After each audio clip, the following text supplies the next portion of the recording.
Now, there was a hearing yesterday out in California in court for a temporary restraining order that we'll get to in just a moment as it pertains to this week's beginning of the FedEx Cup playoffs. But Dan, let's start big picture here.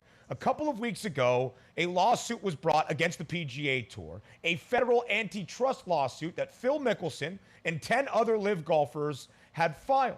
And as we expected this to be the case, it was going to happen at a certain point. We have now arrived at this lawsuit, off the course, into court. In your estimation, what is the basis of this case that these LIV golfers are filing against the PGA Tour? Okay, so let's start here. We can dispel a couple myths. So this lawsuit is really kind of twofold. It is, one, a larger antitrust lawsuit to try and really get money back from the PGA for sponsorships and opportunities that some of these golfers lost. And mind you, there are only 11 golfers suing the PGA Tour. It is not all 48 members of LIV, it's only 11.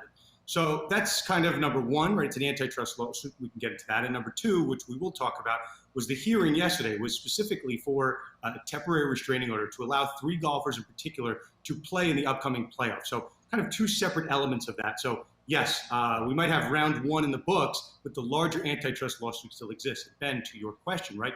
That lawsuit, the main gist of it is control, right? We can talk about our 4 major sports: football, basketball, baseball, hockey.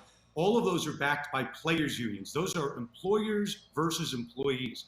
Golf is not that. Golfers are independent contractors. So the real question is this lawsuit is whether and to what extent the PGA as an entity control independent contractors, which in our legal books, right, are similar to plumbers and electricians, people that can really work for whoever they want.